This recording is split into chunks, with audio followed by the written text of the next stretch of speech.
Welcome to In Her Voice, a podcast created for women who listen to and live by their deepest wisdom, their inner voice. This was made for you, the woman who feels pulled to more, to lead, to create, to dream, and to be a world changer. My name is Kelly Covert, and I am an inner voice coach. Join me here each week as we explore what it means to reach for your inspired potential, all while honoring your worthiness each and every day. Hello, hello. Welcome to In Her Voice. Thank you for being here today. Thank you for inviting me into your time and space. You know, there is nothing more generous, I believe, than someone willing to offer me time. And I treasure my own time, and I also treasure your time. So thank you. I have a really wonderful guest on today. Jill Stevens is with us to talk about joy. And this interview was recorded a while ago, back in, September, actually. And so I almost kind of decided not to release it today because this is the week after the Capitol was breached in the United States. And there's just a lot going on. And there's a lot of feelings. I think that we all are experiencing anger, disappointment, sadness, frustration, curiosity, lots of feelings, lots of emotions. And sometimes it feels like in the midst of turmoil that joy is not allowed. You know, like that if we're feeling joy, then there must be something wrong with us. And I decided very purposefully to release this in the midst of turmoil because joy is a birthright. We all can choose joy, even in the midst of hard things. And so I think that this interview is going to be even more important at this very moment. So let me tell you a little bit about Jill Stevens. Jill is a bit of a mystery. She's been hiding in plain sight for the last 30 years as a very successful writer of more than 30 best-selling titles and coached entrepreneurs, creatives, and writers who hit a proverbial wall. Known quietly, Jill has also collaborated or been the ghostwriter for others wishing to bring their story, message, or work to the world. Plus, she's written copy for top online brands, marketers, and influencers. From her first novel at age 18, she's never publicly celebrated her success. And in fact, she hid it almost joyfully, like a secret shared with a best girlfriend. Recently, she's realized the need to hide no longer serves her, nor her joyous approach to live, life, writing, and coaching. Words are Jill's superpower, and joy is her secret weapon that makes it all possible. Joy is the common thread that infuses Jill's coaching work, her writing, and it's also behind her new passion project, The Joy Magazine. And we'll talk a little bit about the magazine and how you can access that in the interview. But for now, let's get right to our conversation with Jill Stevens about joy. Well, Jill Stevens, welcome to In Her Voice. I'm so glad that you're here with me today. Thank you for having me. I'm glad to be here. This is exciting. It is exciting. And we were actually supposed to record last week, and on your little island where you are in the midst of nowhere, the internet went down. It did, right when we were about to start. I was trying to dial in and all of a sudden nothingness. And you know, I think it was perfect. It was perfect timing because I had already recorded 2 interviews last week and I was a little tired, and I just feel like ready and rejuvenated to do this with you today. So thank you so much. It's a beautiful thing to just allow and flow and just go with what comes. That's a very joyful way to be. Yes, for sure. And so that's really what we want to dig into today, is this idea of joy and how joy, when we seek it, can lead us where we most want to be. So I think the best place to start is for you, Jill Stevens. What is joy? What is joy for you? That is such a great question. And I love that question because I used to believe that joy was doing something. And it took me quite a while to realize that joy is not doing something. It's not getting anywhere, accomplishing anything. It's sinking into being fully present. That is joy. It's fully expecting nothing else, wanting nothing in every moment. And that's where joy lies. Being fully present. Okay, so let's be real. Mm-hmm. How does one be fully present, expecting nothing, and still live life? That's a great point. When you're present, you're in that moment only. And we've all lived this way, but we have glimpses of it instead of it being our reality. When you go through your day, consider, like, how often are you thinking of something else you must do, somewhere else you must go, always looking forward or looking backward. There's no presence in that. There's no intention in that space. And when you're in that way of being, it's not a joyful place because there's either striving, there's a lack of present intention of being present now in the moment. The only moment we have is right now. Let's talk about striving, because I agree with you 100%.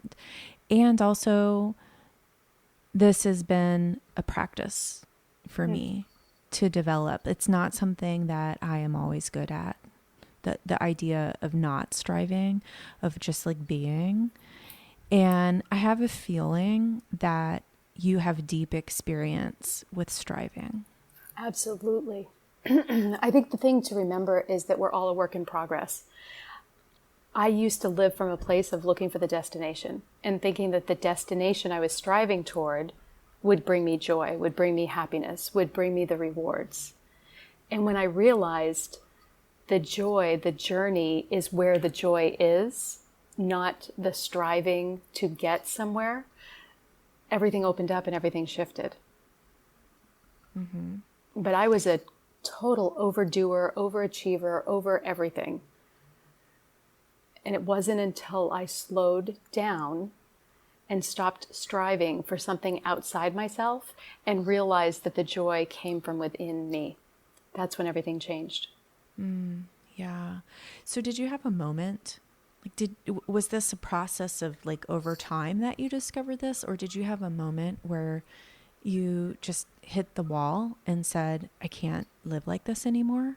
I definitely hit a wall a couple years ago. I definitely hit a wall. And I think I've always, and I believe that all of us have this in us, I had glimpses of who I was, like as a child, as a person at different times in my life. I was always very joyful. And when I was joyful, life worked. Money flowed, things were easy. Life was easy. My health was good. When I wasn't in joy, if I was really paying attention and aware, it wasn't easy. There was always this push. I like to say, pushing on the pull door of life. That was me striving. That was me doing. Do. Words are really powerful to me, as you'll come to know.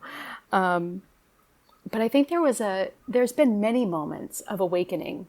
But for me, my life was kind of at rock bottom. And I say that, tongue in cheek, because so many people have a much more rock bottom than I did. However, we each have our own path, our own story. So to compare ourselves with one another doesn't work.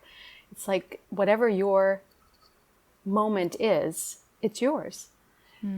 And when I was at a place where I was so anxious and so depressed and searching outside myself for answers and wanting to know why I wasn't happy and constantly asking, how can I be happy? And why am I not happy? And what's wrong with me? I have this cute little cottage on a hill overlooking the sea where I can sit all day and write.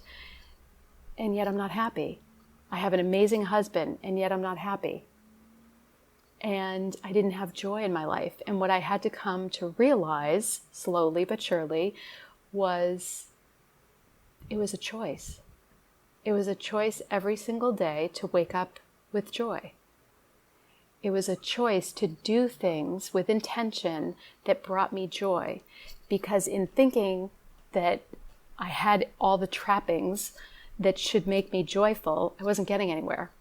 I was beating myself up. I was speaking horrible words to myself of, you should be there already. You should be okay. You should be happy. What's wrong with you?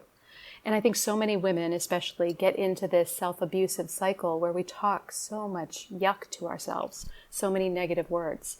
And I had a choice. That's a choice, to speak negative words, or we can choose to speak empowering words. We can choose joy. And when I wake up every single morning, it's joy. I love that so much. One of the things that you said was, in the moments where you didn't have joy, if you were aware enough to realize that, were the moments where you found yourself striving and pushing and not feeling like you had enough or were enough. And I think that that's really interesting, because it's almost like when we are in joy, we distinctly understand how joyful we feel. And when we're not in joy, it's like we forget about it. Like there's no awareness that that's the missing piece. And so I wonder how you work on that awareness piece of it, because as a practice, this is something, that it's not, there are going to be days where you don't wake up and feel joy, right? Absolutely. Absolutely. But that's when I remind myself I have a choice. Now, we are not here to be a flat line of one emotion, whether it be negative emotions or joy. I'm not going to feel 100% joyful all the time. I have dips, highs and lows and ups and downs. The key, though, is to get the dips to be less high, less low, and to live more in that wave of life. And it's when you can ride that wave, then you don't lose sight of what is joyful. I think all of your listeners would agree that at some point in time they've been in love. You've been in love as a little kid or in high school, or maybe currently you've just developed a crush on somebody, or you love your spouse or your partner and there's a feeling, there's a way of being, there's something in you that just radiates. It attracts people to you. People want to be around you when you're in love. You glow. Right? And you feel something, you vibrate at a different level. There's so much joy when you're in love. That is the feeling of joy. If you had to bottle it, that is joy. It is that crush, that love. And it's almost, I feel like what I hear you saying is that we have to fall in love with the life that we're living. Absolutely. Well said. And mic drop. Okay, we're done. Yep, that was podcast, Jill. Yeah. Absolutely. You have to, exactly. You don't have to do anything, but when you fall in love with your life, whether you have $10 in your bank account or 10,000 or 10 million, it doesn't matter. When you realize that it's not what's in your bank account that brings you joy, then all of a sudden something shifts. And here's the fundamental truth, and it's basically a cosmic law that I live by. Abundance follows joy. So if you're struggling with money or anything in your life, you're going to struggle more without joy. The minute you flip that switch and find joy, everything flows. Everything opens to you, because it's like that being in love feeling. You vibrate and you are being at a different level. You just attract people, and people want to know your secret because your skin is glowing. They want to know what you're doing, why you're so happy, why you're smiling, why your eyes are bright and sparkly and shiny. Even your hair shines better when you're in love or when you feel that joy. So, yeah. Well, so let's get practical here, because I feel like some people might be listening to this and they would say, well, good for her.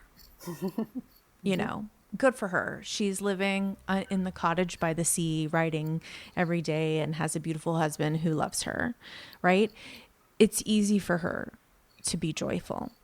And I just want to acknowledge that feeling, because sometimes we can be like in the deep, dark place where everything looks better than what we have.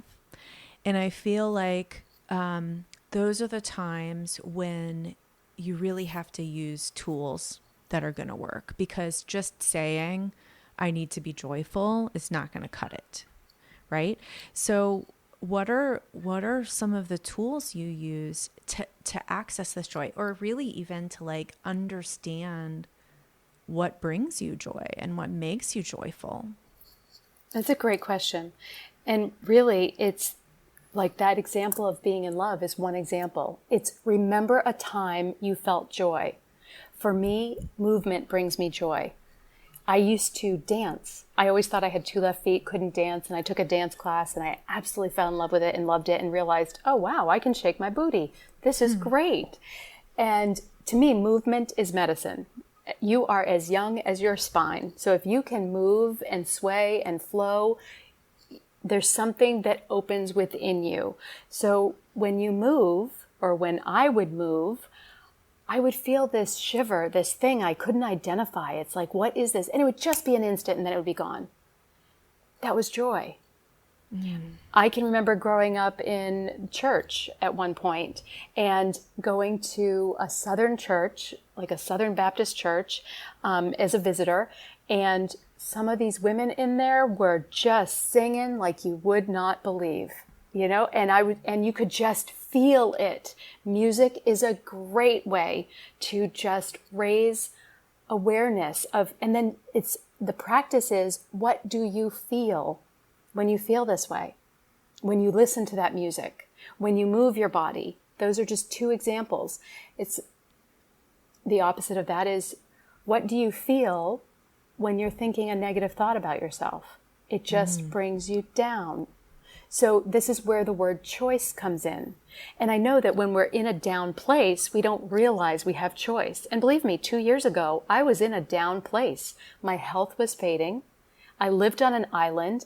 I thought I was selfish and a horrible person, that I was unworthy of the life I had, that I should have had it all because I had it, or I should have had it all together because I had it all. I had the husband, but I wasn't happy.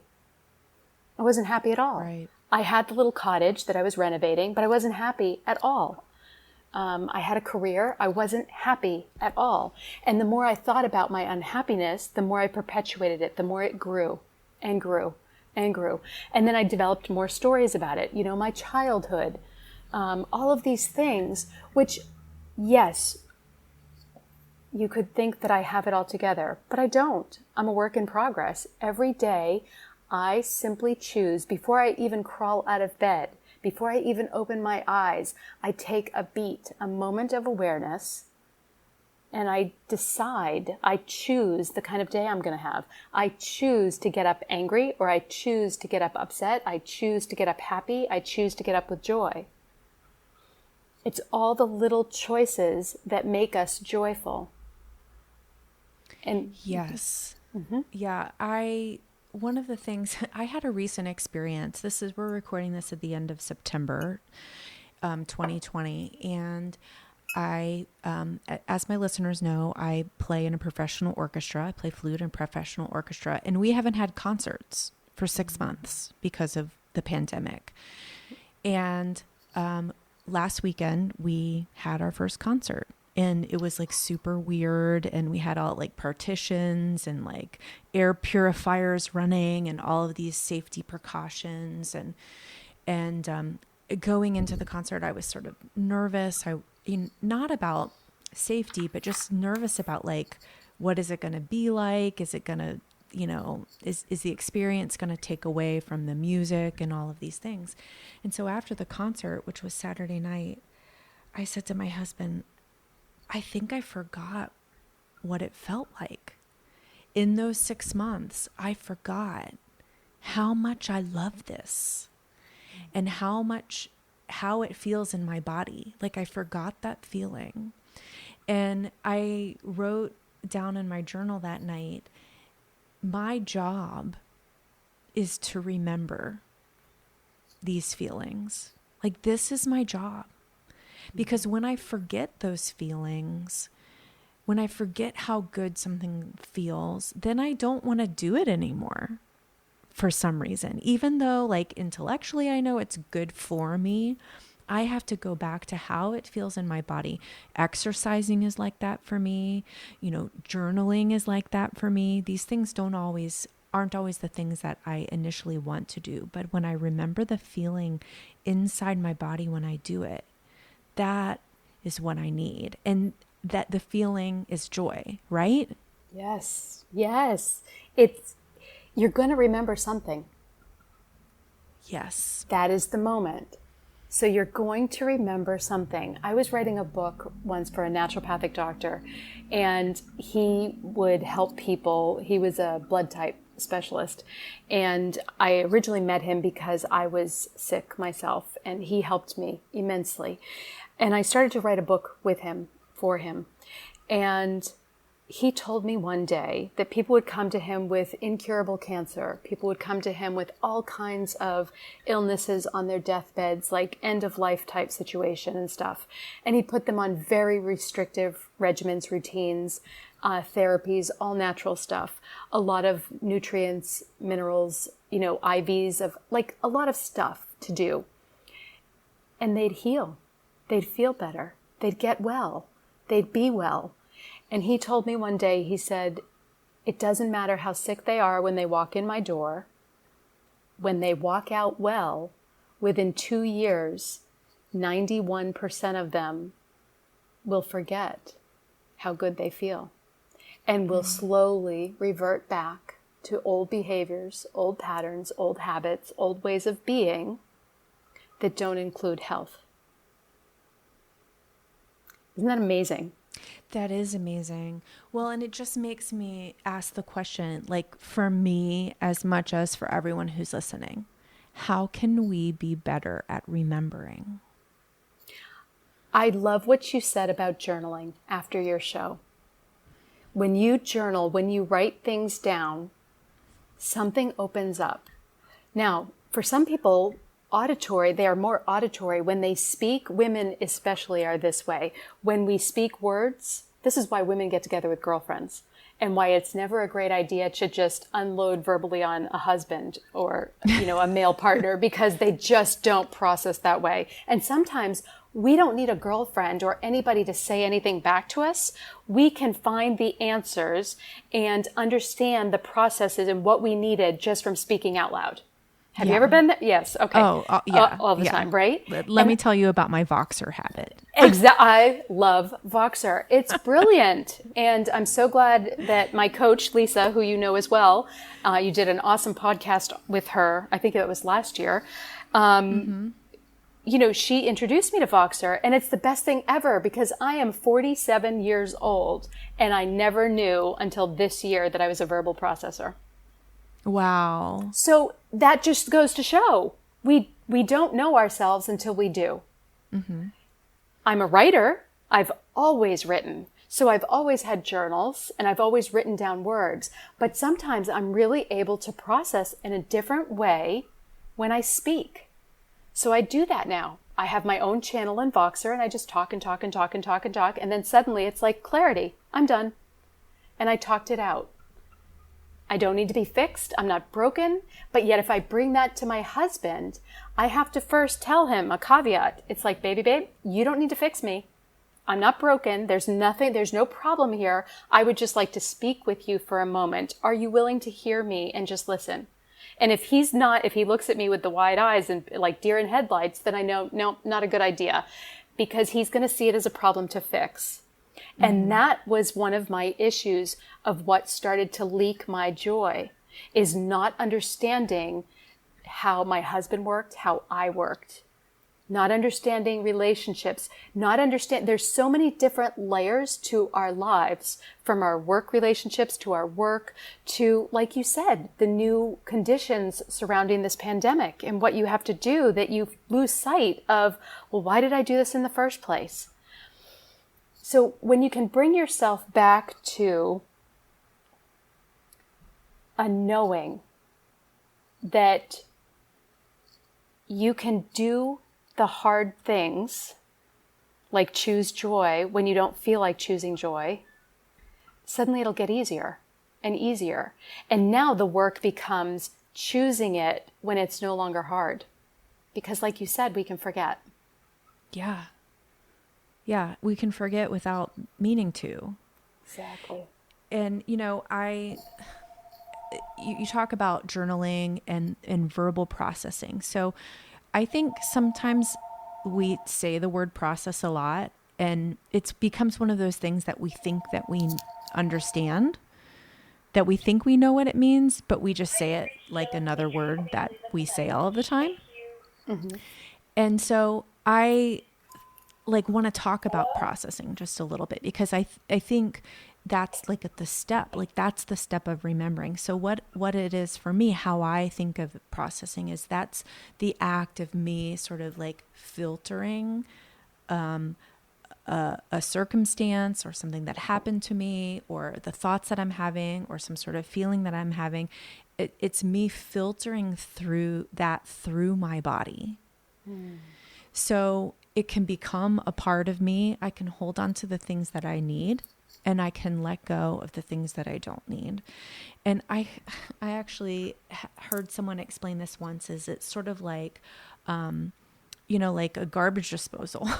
I mean, which is not the most elegant analogy, but you have to like sort of put it through and like get out all the stuff that you don't need, and then the water runs clean again.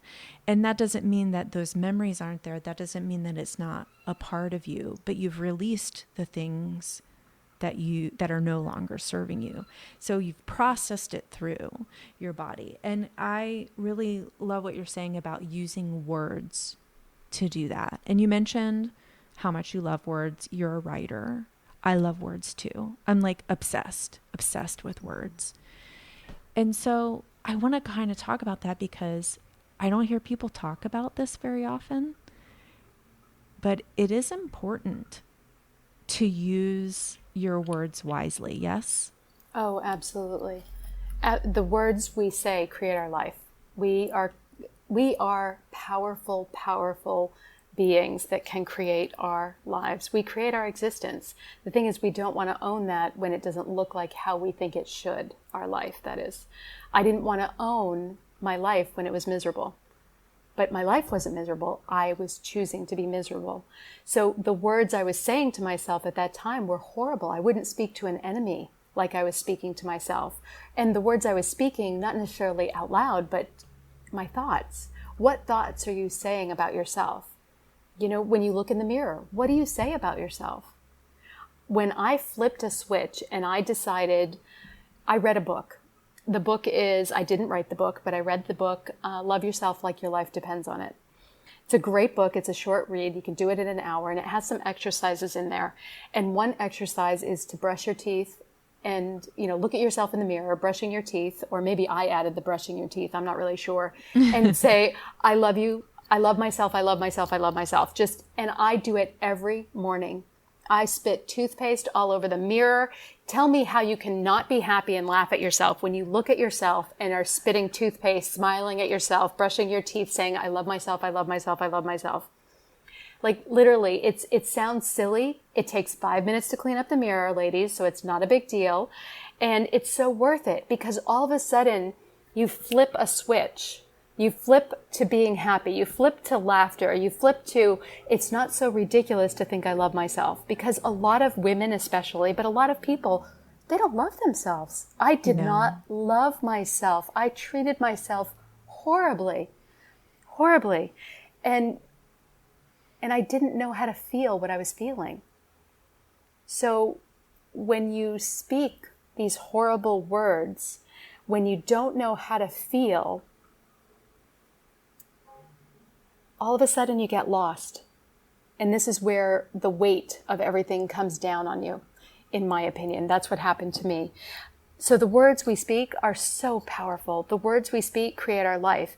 And if you can just latch onto that a little bit, that means you have so much power. You have so much power. Just take out a journal, take out a pen, take out your phone and record a memo or get on Voxer and start to dictate, start to design what you'd like to have in your life. And I don't mean design like I want $1 million by Wednesday. No, design, how do you want to feel? How do you want to show up? What kind of relationship do you want? Do you want to be able to communicate better with your kids or your spouse or your partner or your business associates? Do you want to not feel anxious about what's going on in the world right now?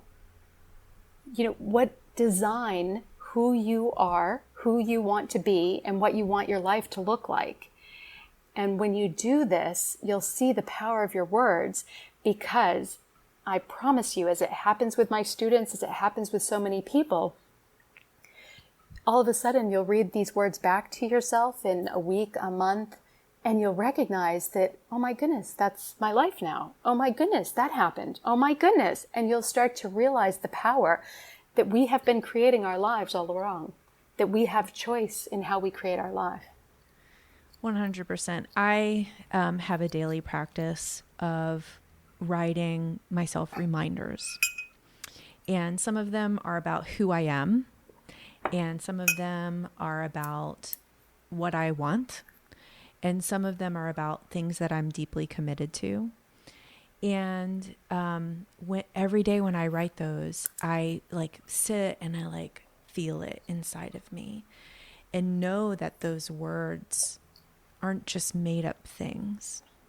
They came from somewhere. One of the things that I write every morning is, I am magic. I love that. I feel that. I feel that inside of me. And this is it's a reminder to myself. Don't forget. Don't forget, Kelly, you are magic.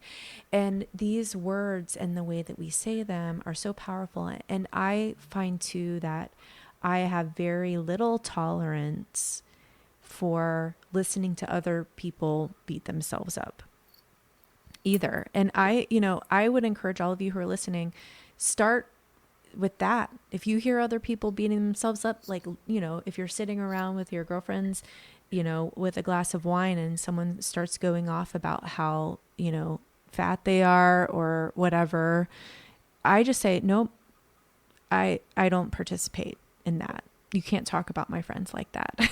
Mm-hmm. And people give me looks like, whoa, but you know what? I don't have to do it so much anymore because my friends know. We don't talk like that. But when we recognize how powerful this is, and we start to be our own sort of, referee, I guess, of when those thoughts pop up and when those words pop up, and know what to replace them with. That's why I write my reminders, because it's easy for me in the morning before the day has happened to feel magical. Mm-hmm. And then by 5:30 p.m., I don't feel so much magic anymore. But writing that reminder in the morning and being able to look at that in a spot, I keep it in my planner so I see it every day. It reminds me, yeah, you are that. You are that. Do you have any daily practices that you do to help you be in your joy? Absolutely. I love that. I love everything that you just said. And I definitely write. I start my day with writing. I write 2,500 words every morning, whether I'm going to use them or not. Sometimes they're for me, for my journal. Sometimes they're actually words that become published. I never know what's going to come out.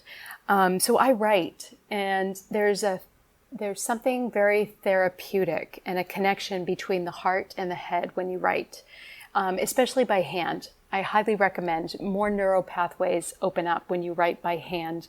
There's an opening, an awareness that happens. So I would encourage you to do that. Definitely I am statements, present.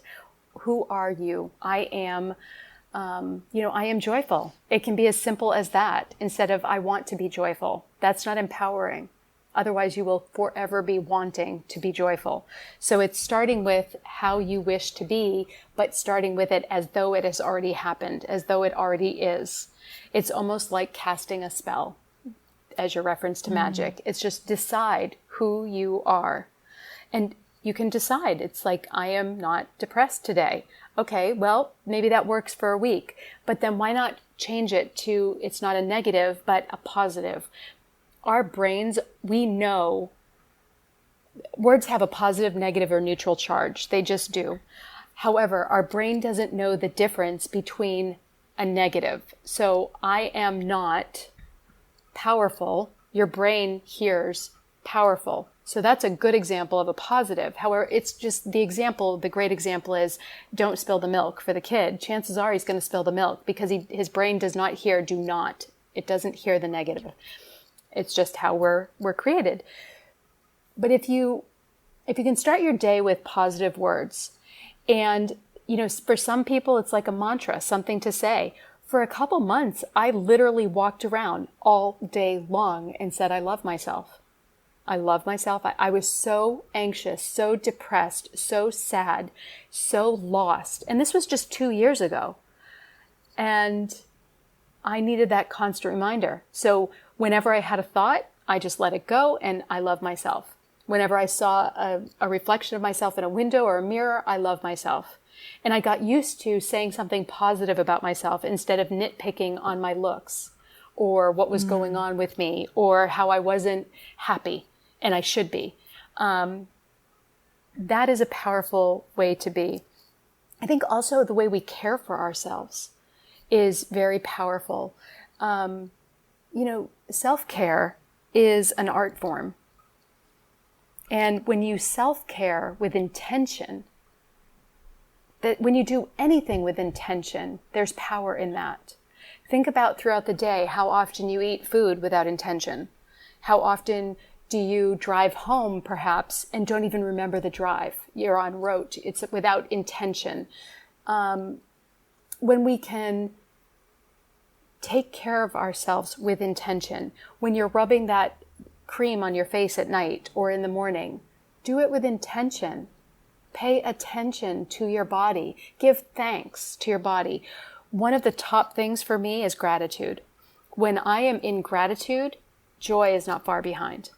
When I am thankful for what is, more is possible. If you want more, but you're not thankful and grateful for what you have or where you are, how can the door to more or a window to more open up? It can't. So gratitude, starting my day with gratitude. And it's not as simple as, like I'm grateful for the sun shining today. Well, I don't tolerate anymore people talking about, oh my goodness, it's so hot today. And we've had this heat wave and oh, it's so miserable. No, it's not. Because you know what? In 3 weeks, the same people will be talking about how cold it's gotten suddenly. Mm-hmm. And I don't want to hear it, kind of like you with the girlfriends and a glass of wine and the bad talk. So I just chime in and it's like, actually, it's a beautiful day. And that way I am reinforcing what I believe. It is a beautiful day. It doesn't matter what the weather is. And actually the weather is beautiful, whatever. So everything is a choice. Everything is a choice. But I think if I was going to say one thing, I start my day very intentionally, meaning a lot of people, and I used to be one of them, start in reactionary mode. When you start your day in reactionary mode, you are reacting to everything about you or around you, everything that comes at you. So if you start your day on social media, you're reacting to the post you see, to the email that comes in your inbox. I like to start my day with a little bit of silence, just a little bit. If I'm able to, I start my day in a meditation or on my yoga mat. That doesn't always happen. I've got baby goats. Go figure. I have 4 baby goats. They're not human kids, but they're still kids. Well, one of them's an adult goat, but the others are babies. They require a lot of attention and a lot of care. And sometimes their priority comes first. Their needs come first, but not before I take a moment of intention. not before I drink a glass of water and hydrate my body and give thanks to the water, give thanks to my body for working. I give thanks to the air that supports me. We are so incredibly supported that we don't even realize how supported we are. Just everything that's the truth. Yeah, everything we take for granted. Everything we take for granted. So if you can get micro and macro as far as your gratitude, like go full out. Some days I'll lay in bed a little bit longer and I'll like scan my body and I'll start giving thanks. Oh, I'm thankful for my hair, even the little gray ones. Mm-hmm. Oh, I'm thankful for my eyebrows. I'm thankful for my ears that allow me to hear. I'm thankful for my voice that now gets to speak up. And I start going down my body. I'm thankful for this collarbone that supports me and gives my shoulders and my posture. I'm thankful. And I start to give, and as I do this, I pay attention to what I feel in my body. Joy represents a physical sensation when you get good at this. And it's and it's a play. Here's the intention I have. I play. Bring play, introduce play back into, stop holding and fisting everything so tight. Being an adult doesn't have to be miserable. Being an adult doesn't have to mean no fun, no play, all serious, business, mortgage, car payment, taxes. Yes, those things are part of life, but so is play, so is joy, so is fun, so is smiling, so is taking a beat, taking a moment, setting an intention for the day. I always have an intention for my day. Mm-hmm. I'm learning that discipline and intention, I used to think of discipline as a bad word for me. I like my freedom, but discipline gives me so much more freedom.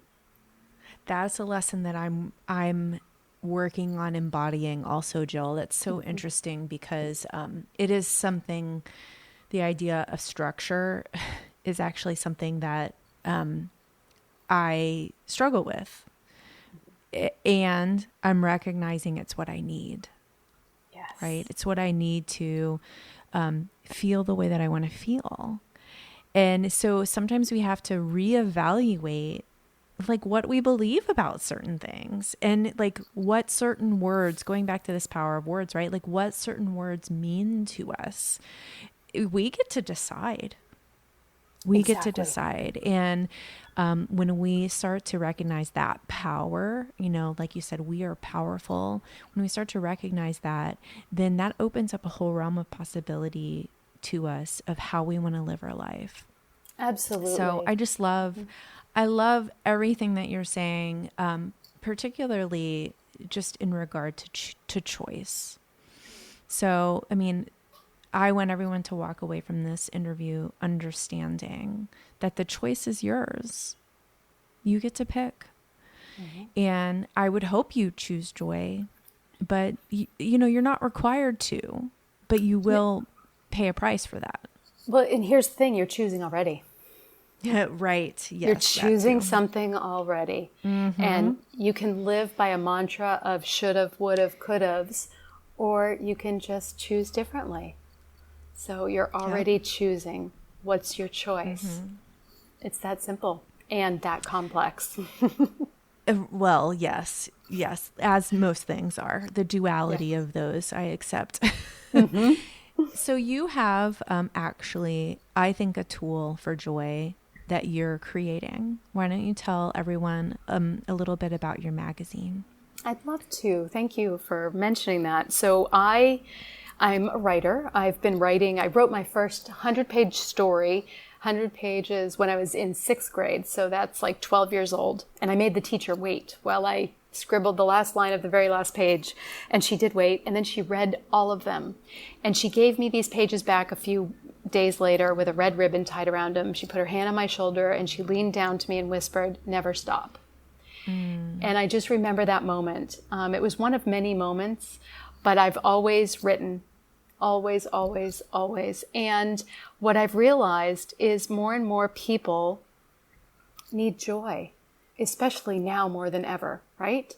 So if I can do anything and be of impact and service, yes, I can write books for doctors. Yes, I can write books for, Hollywood stars, which I've done. I tend to ghostwrite for other people, or I write for myself, but under different names. Well, what if I wrote something that's related around joy, simply bringing joy to people. And it's called The Joy Magazine. And it's just something you can have on your iPad, your iPhone, you can take with you. You can open it up and read an article at any time and just sink into something a little bit more joyful and perhaps gain something. People have described it as like sitting on the couch with me over a cup of tea, having a conversation. And I think that's a beautiful thing, because we all at the end of the day want connection. We all at the end of the day want to feel like we belong, that we matter. And that's the goal of the Joy Magazine. Mm-hmm. And so how can people find out how to bring this joy into their life? Great question. So I have a website under my name. All of a sudden, I'm like coming out of my own closet and being joyful about it. That's a whole nother episode for another time. And it's Jill R. Stevens. That's Stevens. So jillrstevens.com/joy. And that will give you all the details about becoming a subscriber of Joy. And you can also access a free copy to download and enjoy today. Perfect. And I'll put links to that in the show notes so you can access that in whatever podcast app that you're listening to or from my website. Jill, one last question for you. What is your inner voice saying to you these days? Great question. And I love that you do this. My inner voice, oh, it's so good, you know, my inner voice, because I think listening to our inner voice is so vital. All the answers are within. That's what my inner voice is telling me constantly. All of that I'm searching for is within. Yes. So when I step in, that allows me to step up in life. That allows me to step out in life and serve and support and impact others. So that's what my inner voice is saying. I am glad that you're heeding her wisdom and stepping out and being here with us today to share your joy, to share your understanding of the depth that brings to our lives. I'm so grateful for you, Jill. Thank you. I'm grateful that you do this podcast and bring her voice in your voice to all the women, to all the listeners, because it's really needed. We need voices to be heard. Yes, we do. Thanks, Jill. I hope that you are able to fall in love with your life and experience joy, big joys and small joys, every single day, and really empower yourself to choose joy, because that's what life is about. So I do want to let you know, another thing for me that life is about is creating, and it's January 2021, and I am creating new things for you. But in the meantime, so stay tuned. They're rolling out. But in the meantime, of course, you can head on over to my website, kellycovert.com. You can check out the Enoughness Planner, which is all about helping you feel good enough every single day and cultivate your own enoughness through kinder habits. You can listen to more podcast episodes, and you can always book yourself in for a deep dive session at kellycovert.com. So stay tuned. I really, I'm so tempted just to share right now, but I'm not going to, because I'm still exploring and discovering what's coming next for all of you and for myself. So stay tuned and I will share. In the meantime, I'd like to remind you that you are good enough today. You are allowed to choose joy even in hard times. You are powerful, strong, and magnificent. You are worthy.